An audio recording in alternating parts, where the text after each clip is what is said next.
예, 오늘 말씀은 사도행전 12장 1절에서 10절까지입니다. 그때 헤롯 왕이 손을 들어 교회 중에서 몇 사람을 해하려 하여 요한의 형제 야고보를 칼로 죽이니 유대인들이 이 일을 기뻐하는 것을 보고 베드로도 잡으려 할세 때는 무교절 기간이라. 잡음에 옥에 가두어 군인 넷씩인 네 패에게 맡겨 지키고 6월절 후에 백성 앞에 끌어내고자 하더라. 이에 베드로는 옥에 갇혔고 교회는 그를 위하여 간절히 하나님께 기도하더라. 헤롯이 잡아내려고 하는 그 전날 밤에 베드로가 두 군인 틈에서 조 쇠사슬에 매어 누워 자는데 파수꾼들이 문 밖에서 옥을 지키더니 호련히 주의 사자가 나타나매 옥중에 광채가 빛나며 또 베드로의 옆구리를 쳐 깨워 이르되 급히 일어나라 하니 쇠사슬이 그 손에서 벗어지더라. 천사가 이르되 띠를 띠고 신을 신으라 하고는 베드로가 그대로 하니 천사가 또 이르되 겉옷을 입고 따라오라 한대 베드로가 나와서 따라갈새 천사가 하는 것이 생수인 줄 알지 못하고 환상을 보는가 하니라. 이에 첫째와 둘째 파수를 지나 시내를 통한 세문에 이르니 문이 저절로 열리는지라. 나와서 한 거리를 지나며 천사가 곧 떠나더라. 네, 감사합니다. 예수님의 12제자 중에서 예수님께서 특별히 총애하셨던 3명의 제자가 있었죠. 베드로와 야고보와 요한. 예수님께서 변화산으로 가실 때 이 3 제자만 데려가셨어요.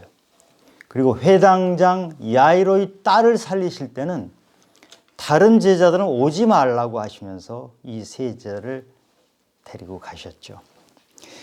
그런데 오늘 본문에 보면 야고보는 순교를 했는데 베드로는 살려주셨어요. 이 성경에 보면 사람을 살리시는 장면이 여러 군데 나옵니다. 그러면 하나님께서 야고보도 살리실 수 있었는데 야고보는 순교하도록 놔두셨거든요. 사람이 죽을 때 우리는 왜 그러냐고, 도대체 이유가 뭐냐고 하나님께 자주 질문합니다. 저 같은 경우도 결혼식 전날 어머님이 쓰러지셔서 뇌출혈로 쓰러지셔서 일어나지 못하셨는데 제가 하나님께 정말 많이 물어봤어요. 부르짖었어요. 도대체 왜 그러시냐고, 왜 이런 일이 일어났느냐고. 제가 형제들 중에서도 아버님, 어머님을 유독히 제가 사랑했고 어머님도 저를 그렇게 사랑했고 또 며느리 될 사람도 어머님이 그렇게 좋아하셨는데 이게 어쩐 일이냐고 이렇게 질문을 했어요. 살고 죽는 문제 참 심각한 문제입니다. 그리고 그것을 얘기하기가 참 어려운 문제예요. 오늘 설날이잖아요. 제가 하나님께 이거 너무 심각한 건데 설날에 뭐 좀 재밌는 거, 희망찬 거 이런 걸로 좀 바꿔서 하면 안 될까요? 그랬더니 하나님께서 그냥 그대로 하라고 하세요. 말씀은 내가 주는 것이고 넌 그대로 전하기만 하라. 그런데 제가 오늘 박 권사님 간증을 들어보니까 하나님께서 이렇게 하라 그러신 이유가 있는 것 같아요. 예, 감사합니다. 1, 2, 3절을 읽어보겠습니다. 그때 헤롯 왕이 손을 들어 교회 중에서 몇 사람을 해하려 하여 요한의 형제 야고보를 칼로 죽이니 유대인들이 이 일을 기뻐하는 것을 보고 베드로도 잡으려 할새 때는 무교절 기간이라. 성경에는 야고보가 3사람이 나와요. 세베대의 아들 야고보, 요한의 형이죠. 예수님이 따라오라고 하니까 배를 버려두고 따라갔던 갈릴리 어부였어요. 또 한 야고보는 알페오의 아들 야고보. 이 사람도 예수님이 12제자 중에 한 사람인데 성경에 이 사람이 무엇을 했는지 전혀 기록이 없죠. 그 다음 야고보는 예수님의 동생 야고보. 예수님이 살아계실 때 우리 형 미쳤구나 이러면서 예수님 붙잡으러 다녔고 또 예수님을 조롱했고 그랬던 예수님의 동생 야고보가 예수님이 부활하시고 나서 완전히 다른 사람으로 바뀝니다. 믿음의 사람으로 바뀌어서 베드로와 함께 예루살렘 교회의 지도자가 되고 성경에 있는 야고보서를 바로 그 사람이 지었죠. 오늘 지금 본문에 나오는 야고보는 세베대의 아들 야고보, 사도 요한의 형 야고보입니다. 지금 상황을 보면 유대인을 박해를 받아서 스데반 집사가 순교를 하죠. 그리고 뿔뿔이 흩어져 가지고 사람들이 전도를 하는데 희한한 것이 그렇게 박해를 받았는데 예수 믿는 사람들이 점점점 늘어나는 것이에요. 그런데 지금 헤롯이, 여기서 나오는 헤롯은 아그리빠 1세 헤롯입니다. 성경에 헤롯이 하도 여러 사람이 나와서 아그리빠 1세 헤롯은 에돔 사람이에요. 유대인들이 환심을 사야 되는데 그 환심거리가 뭐가 될까? 인기를 끌만한 게 뭐가 있을까? 이렇게 찾아보는데 이때가 지금 무교절 기간이라서 전 세계에 있는 유대인들이 예루살렘 땅으로 몰려와요. 이때가 좋은 때구나. 유대인들이 가장 좋아하는 것을 뭘 할까 해서 기독교인을 죽이는 일을 한 거예요. 그래서 그 중에 첫 타자로 야고보를 죽인 것이죠. 이때가 오순절 마가의 다락방에서 교회가 만들어지고 한 10년이 조금 더 지났을 때 사도 중에 최초의 순교자가 생긴 것이에요. 헤롯이 야고보를 죽이고 났더니 유대인들이 너무 기뻐하는 거예요. 유대인들은 기독교인 죽이는 것을 이렇게 좋아했어요. 그래서 베드로도 이제 잡아서 죽이려고 감옥에 넣었다가 죽이려고 하는데 마침 그때가 무교절 중에, 무교절은 일주일인데 그 중에 첫날 6월절이 돼서 6월절 때는 사람을 처형을 못해요. 6월절 지나고 처형해야 되겠다 해서 감옥에 넣어뒀어요.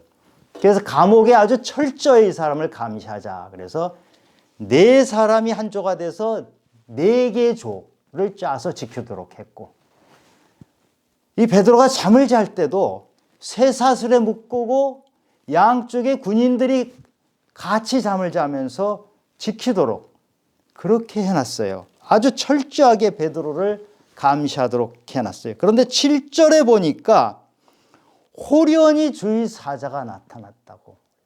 여기서 호련이라는 것은 갑자기란 뜻도 있지만 아니 세상에 이런 일이 천사가 나타나서 베드로를 도와주는데 어떻게 도와주냐 보니까 그 사슬에 묶인 베드로의 사슬이 풀려나게 하고 지키는 초소가 1초소, 2초소 있는 거 그냥 지나가요.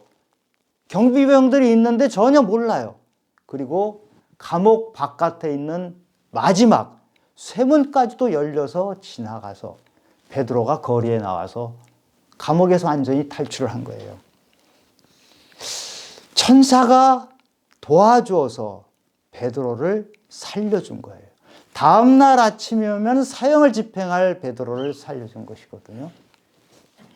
우린 여기서 질문이 생겨요. 야고보는 헤롯의 칼을 맞고 죽었잖아요. 우리는 순교라고 하지만 죽었어요. 그런데 베드로는 살려주셨거든요.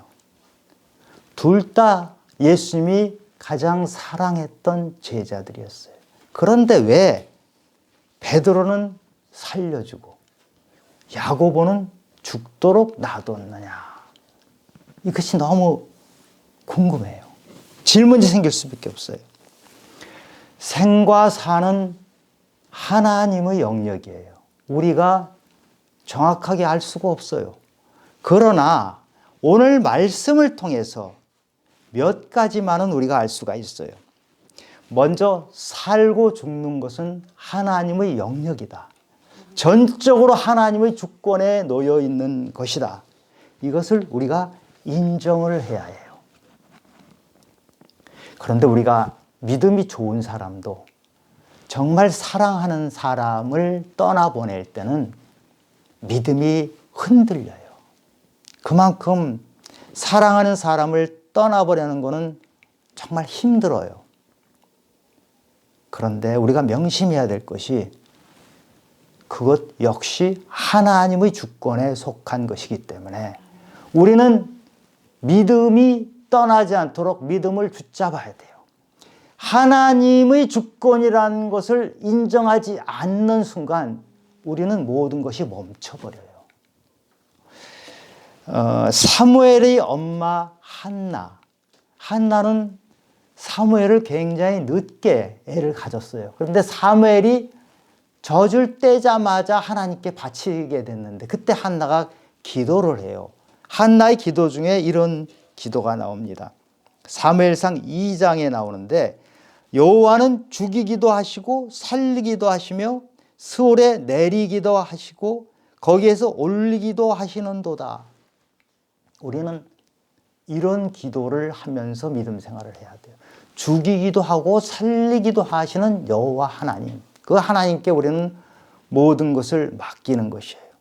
믿음이 때로는 흔들리는 것이 사실이지만 그 믿음을 다시 붙잡아야 돼요. 하나님께 모든 것을 맡깁니다. 하나님께 모든 것을 맡겼을 때 새로운 것을 발견하게 돼요. 우리는 하나님께 순종할 뿐이에요. 하나님의 주권을 완전히 인정하고 순종하는 것. 예수님이 바로 그렇게 순종하셨던 분이거든요. 예수님처럼 억울하게 죽으신 분이 어디 있어요? 무슨 죄가 있어요?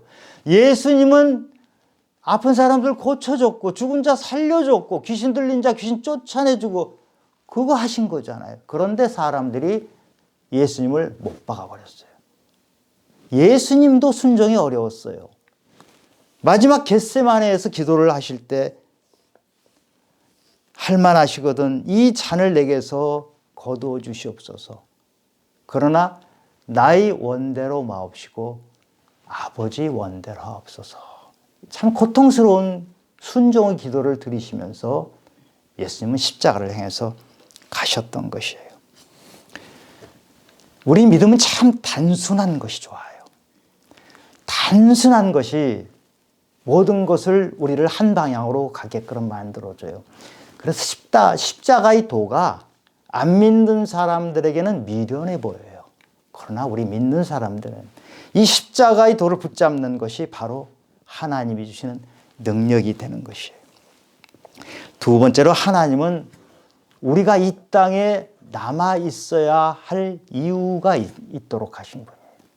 우리가 이 땅에 남아 있는 것은 할 일이 있어서 그래요. 하나님께서 이 땅에 우리를 보내시면서 우리에게 할 일을 주셨는데 그 할 일이 마무리되지 않았기 때문에 그것을 마무리하고 오라고 하나님께서는 우리에게 생명을 살려주신 거예요. 이 야고보의 순교에 대해서 이렇게 말하는 사람들이 있어요. 야고보가 예수님 따라다니면서 예수님께 이렇게 말을 해요. 요한과 야고보 저희 형제가 한 사람은 예수님 오른쪽에 한 사람은 왼쪽에 있게 해주세요. 한 자리 하게 해주세요. 이런 말이잖아요.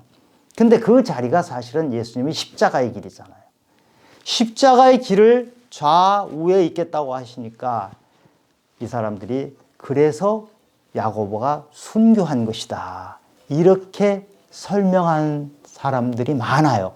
저도 그 말대로 많은 사람들에게 그렇게 설명을 했어요. 그런데 그건 아니에요. 하나님은 야고보가 그렇게 철없는 말 했다고 해서 그 철없는 말대로 따라서 야고보를 순교하게 하시는 분이 아니에요. 왜냐하면 예수님을 따라다니던 12제자는 전부 다 철이 없었어요. 철이 없기로 가장 철이 없었던 사람은 여러분 생각나는 사람 없어요? 베드로예요. 베드로는 엉뚱한 말만 골라서 했고요. 나서지 않을 자리에 나섰고요. 아주 베드로의 행동을 보면 웃지 않을 수가 없어요. 아주 희한한 말도 많이 했고요. 예수님께서 내가 이제 십자가에 가서 죽을 거다 이러니까 안 돼요. 잡아챘잖아요, 예수님을. 예수님이 사탄아 물러가라 이렇게 베드로를 질책까지 했어요.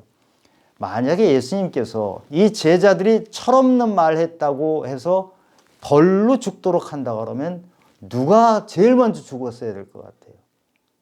베드로가 먼저 죽었어야 돼요. 베드로는 철없는 말 골라서 했거든요. 그런데 하나님께서는 야고보를 죽도록 하시고 베드로는 살리셨어요.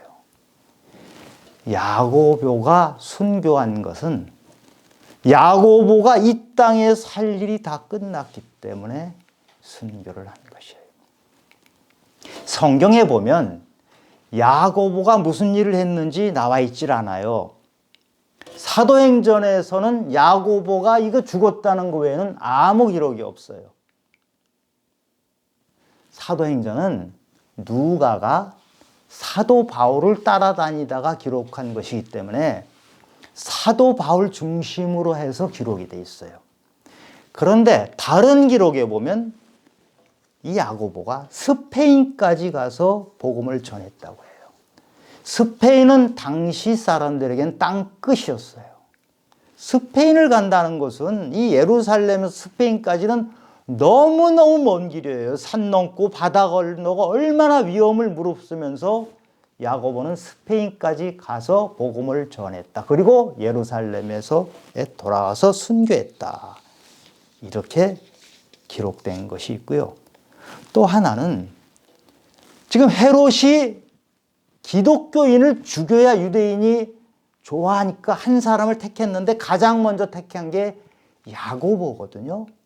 야고보가 믿음이 뛰어났기 때문에 가장 믿음이 좋은 사람을 타겟으로 삼아서 헤롯이 죽인 거예요. 야고보는 살아있으면서 이 땅에서 하나님께서 주신 소명을 다 완수했기 때문에 때가 되어서 하나님께서 데려가신 거예요. 헤롯이 칼을 썼지만 하나님께서 허용하신 것이죠. 저는 저희 어머님이 쓰러지실 때 그렇게 부르짖고 도대체 왜 이랬냐고 질문했지만 시간이 지나서 점점점 깨닫는 것은 그때가 어머님이 이 땅에서 하실 일을 다 마친 때였구나 하는 깨달음이 와요. 하나님이 데려가신 것이에요. 그런데 베드로는 야고보처럼 그때 데려가지 않으셨잖아요. 하나님이 천사를 보내서 베드로를 살려주셨잖아요. 왜 그랬을까요? 그가 이 땅에 남아서 할 일이 있었기 때문에 그래요. 지금 본문이 이 베드로가 감옥에 갔을 때까지 베드로는 어떤 일을 했냐면 예루살렘에서 지도자가 됐고 사마리아 전도 됐어요. 그런데 이 감옥에서 탈출한 다음에 베드로는 이것도 성경에 나오진 않는데 기록에 보면 영국과 프랑스에 가서 전도를 했다고 해요. 그리고 베드로 전서 후서를 기록했잖아요. 거기에 보면 아시아 지역의 본도, 갑바도기아, 갈라디아 이런 데를 전도를 했어요. 아시아 지역을 또 전도했고 그리고 마지막에는 로마에 가서 네로 황제에 의해서 십자가에 거꾸로 매달려서 순교를 하죠.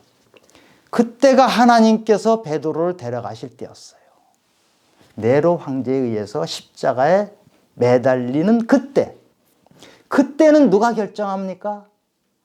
하나님이 결정하세요. 사람은 그것을 결정할 수도 없고 자기의 운명을 자기가 결정해서는 안 돼요. 가끔 자기 운명을 자기가 결정하는 사람이 있죠. 가장 큰 죄입니다. 야고보의 동생 사도 요한은 어떻게 됐을까요? 사도 요한은 에베소에서 복음을 전하다가 붙잡혀가지고 기름 끓는 기름 가마솥에 집어넣었는데 안 죽고 살았어요.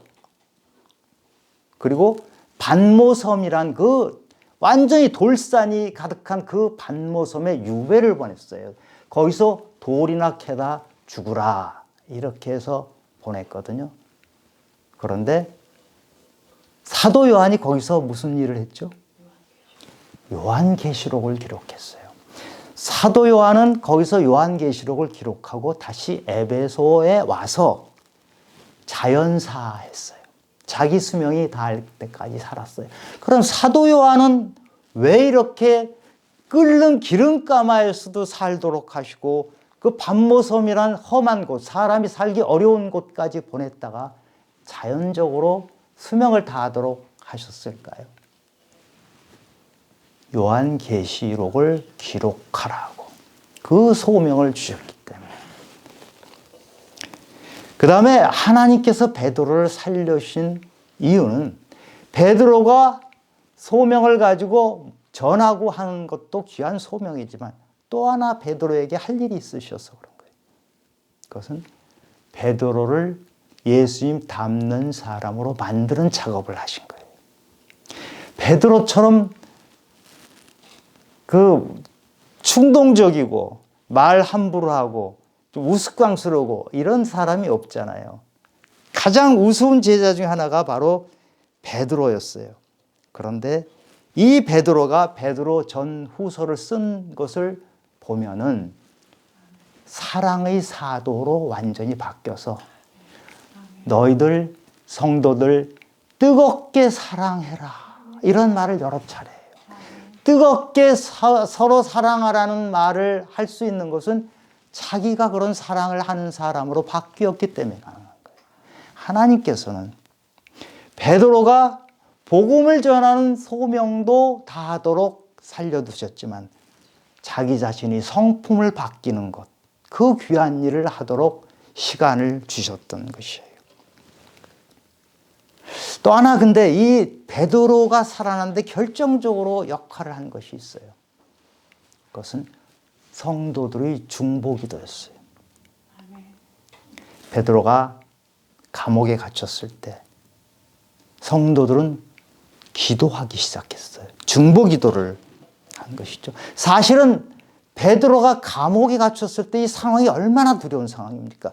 야고보는 칼에 맞아 죽었고 베드로는 내일 아침에 죽이려고 그렇게 하는 상황 같으면 성도들이 뿔뿔이 흩어져서 도망쳐야 될 것 같은데 이들은 그렇지 않았어요. 한 군데 모여서 기도를 했는데 밤새 기도했어요. 7절에 기도를 했다고 하는데요. 12절까지 기도를 해요. 12절은 뭐냐면 베드로가 감옥에서 탈옥한 다음까지도 성도들은 기도했던 거예요.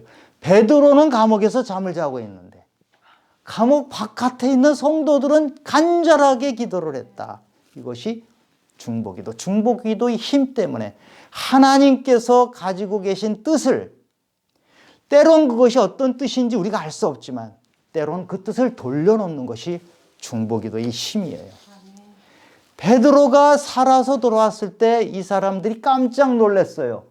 중보기도를 해놓고도 하나님께서 기도대로 해주시니까 깜짝 놀라는 거예요. 우리는 기도하고도 하나님께서 기도대로 해주실 거라고 잘 안 믿으면서 그래도 기도해야 돼요. 기도하면 하나님께서는 우리의 기도에 응하십니다. 때로는 하나님께서 다른 방향으로 가지고 가시다가도 우리 중보기도 때문에 방향을 돌리시는 분이 바로 하나님이십니다. 여러분 몸이 아파서 병원에 갔는데 의사가 이제 더 이상 가망이 없습니다. 이런 말을 듣는 사람이 있어요. 참 심각하잖아요. 그런데 의사는 가망이 없습니다. 이러지만 하나님은 의사보다 훨씬 많이 아시거든요. 우리가 드리는 중보기도를 하나님은 들으시고 의사는 가망이 없다고 하지만 하나님은 가망 있게 만드시는 분이 바로 하나님이셔요. 그 하나님께 기도를 하면 하나님이 들어주시거든요. 저는 저희 애들이 둘 다 죽을 고비를 넘겼어요. 그때 교인들이 큰 교회였는데 그 많은 사람들이 아마 수백 명이 됐을 것 같아요. 중보기도를 시작했어요. 의사가 어렵다고 하는데 애들이 멀쩡하게, 지금 멀쩡하게 있거든요. 그것만이 아니에요.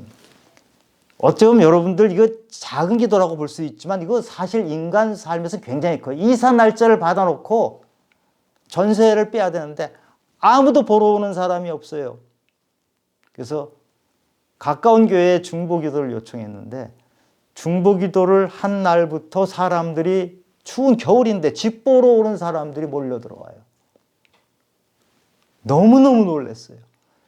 제 인생의 어려운 순간에 또 진로를 결정하지 못할 때, 그럴 때 기도해 주시는 분들의 힘에 의해서 하나님께서 저에게 가장 선한 길로 인도해 주셨던 것을 제가 알고 있습니다. 우리 기도하시기 바라요. 유치한 기도 하시기 바라요. 기도를 고상하게 하는 것만이 기도가 아니고요. 절박하게. 오늘 베드로가 갇혀서 내일 아침에 죽게 되니까 성도들이 모여서 절박하게 간절하게 기도했잖아요. 그런 기도를 하시면 하나님이 들어주십니다. 우리가 이 땅에 남아서 있어야 될 이유, 우리에게 할 일이 있기 때문에. 그런데 우리가 할 일이 무엇인지 그것은 우리는 잘 모를 수가 있어요. 그래서 하나님께 여쭤봐야 돼요. 하나님, 제가 지금 이 땅에 남아서 살아남아서 해야 될 일이 뭐가 있습니까?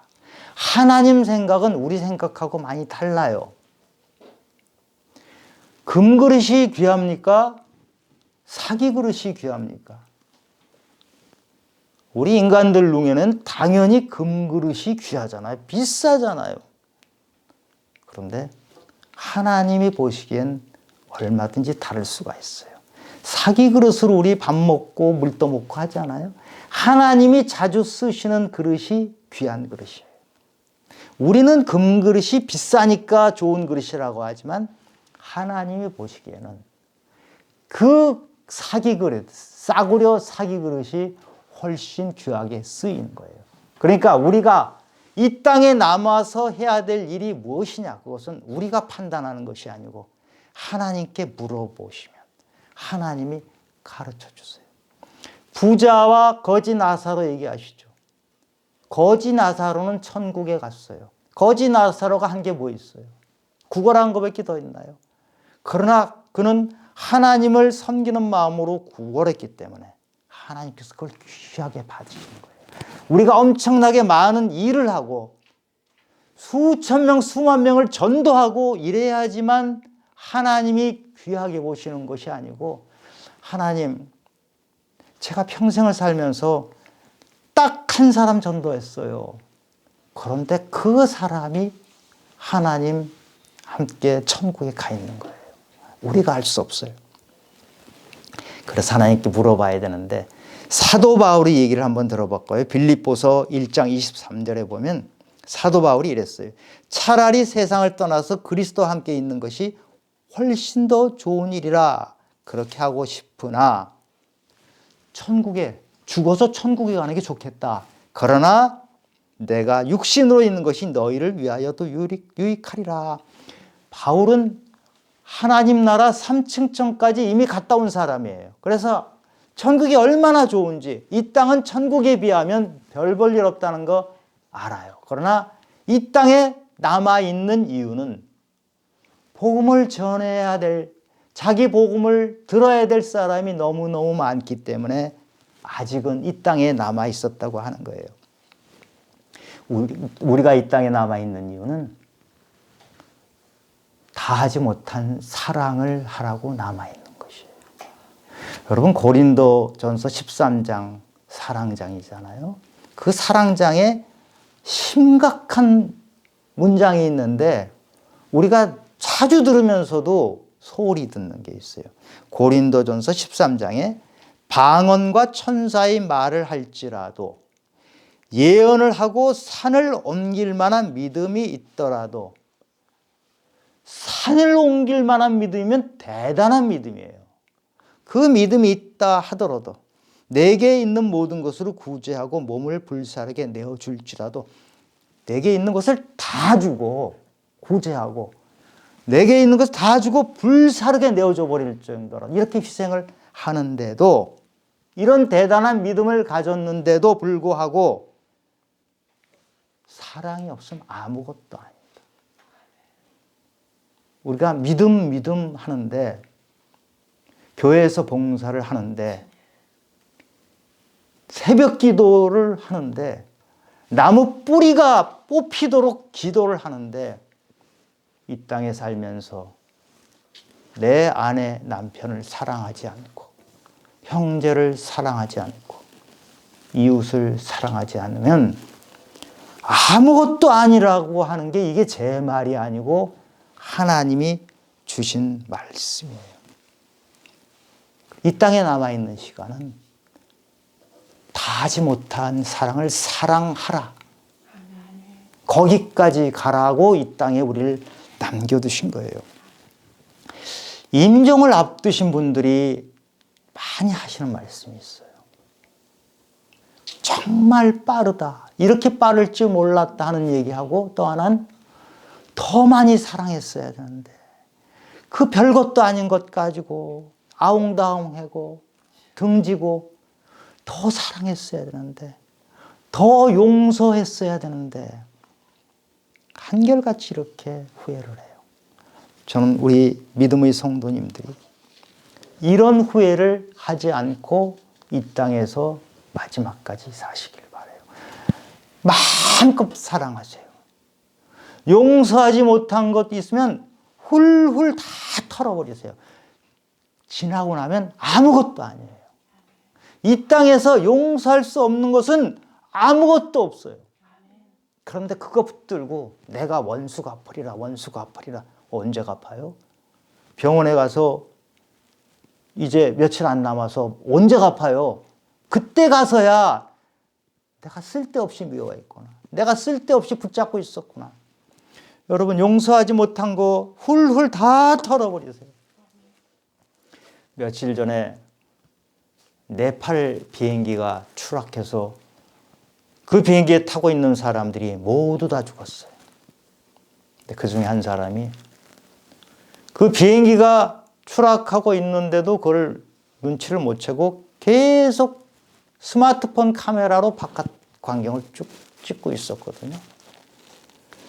바깥 광경을 계속 찍고 있는 그 사람은 몇 초 후에 자기 인생이 끝난다는 걸 몰랐어요. 우리 인생이 생각보다 얼마 안 남아 있을 수가 있어요. 이 사람은 몇 초 후에 자기 인생이 끝나는 걸 몰랐는데, 우리는 하루 후가 될지 1년 후가 될지 10년 후가 될지 언제가 될지 몰라요. 그 남아있는 시간을 사랑으로 채우시기 바랍니다. 미워할 일이 하나도 없어요. 이 땅에 남아있어야 될 이유가 있는 사람, 하나님께서 이 땅에 보내셔서 그 일을 마무리해야 된다고 생각하는 사람, 그것을 찾아낸 사람은 하나님께서 이 베드로, 쇠사슬에 꽁꽁 묶여있는 베드로를 살려주신 것처럼 어떤 일이 있어도 하나님께서 무슨 수를 써서라도 전능하신 하나님이 살려주세요. 살려주신 이유는 이 땅에서 내가 너에게 준 할 일을 마무리해라, 이렇게 한 거예요. 그런데 할 일이 뭔지 잘 모르죠. 하나님께 물어보세요.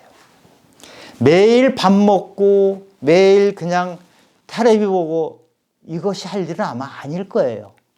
하나님께서 이 땅에 우리를 보내신 이유를 하나님께 물어보셔서 그 이유에 합당한 삶을 살아야 돼요.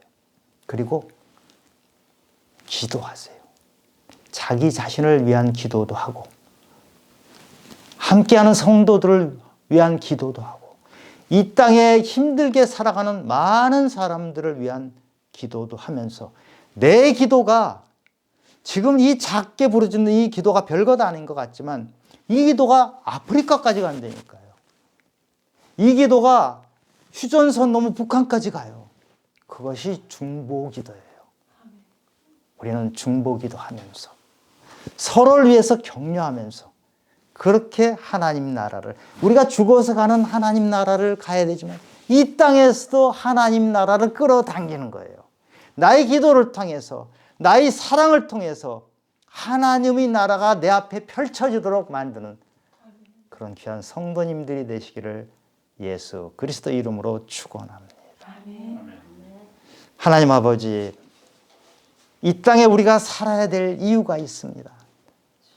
그런데 그 이유를 찾지 못하고 그냥 시간을 보내면 너무나 안타깝습니다. 우리가 그 이유를 분명히 알도록 도와주시옵소서. 함께 기도하도록 도와주시옵소서. 주님 붙잡을 수 있도록 도와주시옵소서. 모든 말씀 예수님 이름으로 기도드렸습니다.